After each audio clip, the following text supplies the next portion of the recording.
ওমানে বসবাসরত প্রবাসীদের সাধারণ ক্ষমার মেয়াদ শেষ হওয়ার আগেই সুখবর দিয়েছে দেশটি।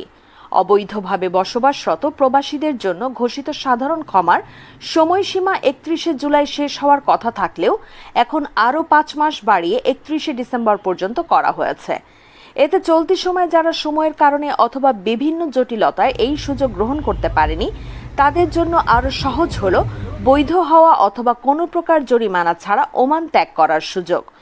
ওমানে বাংলাদেশি মালিকানাধীন গালফ এক্সচেঞ্জ দিচ্ছে সেরা রেট। দেশে প্রিয়জনের কাছে টাকা পাঠাতে আজই যোগাযোগ করুন আপনার নিকটস্থ গালফ এক্সচেঞ্জে। গালফ এক্সচেঞ্জ, বাংলাদেশিদের প্রিয় এক্সচেঞ্জ।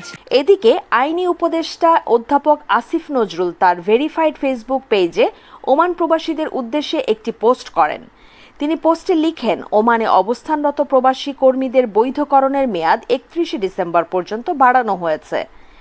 এর মধ্যে কেউ নিজে থেকে বৈধকরণের জন্য যোগাযোগ করলে জরিমানাও দিতে হবে না। যাদের বৈধ কাগজ নেই তাদের এই সুযোগ গ্রহণ করার অনুরোধ করছি। প্রয়োজনে বাংলাদেশ দূতাবাসের সঙ্গে যোগাযোগ করুন।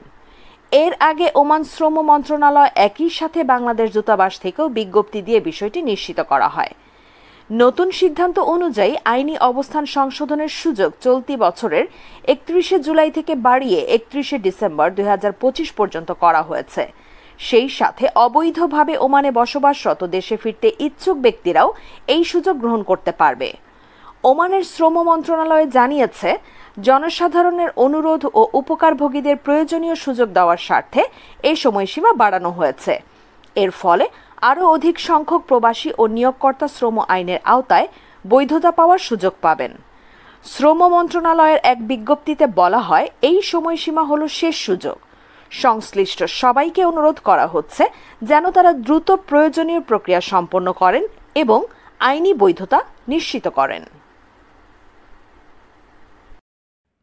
ওমানে বাংলাদেশি প্রতিষ্ঠান স্টার লাইফ শোরুমে পাচ্ছেন আপনার দেশ ভ্রমণে স্টার গোল্ড ব্র্যান্ডের সকল নিত্যপণ্য। ওমান জুড়ে আপনার নিকটস্থ যে কোনো ইলেকট্রনিক্স শোরুমে আজই চলে আসুন অথবা হোম ডেলিভারির জন্য সরাসরি যোগাযোগ করুন আমাদের হটলাইন নম্বরে।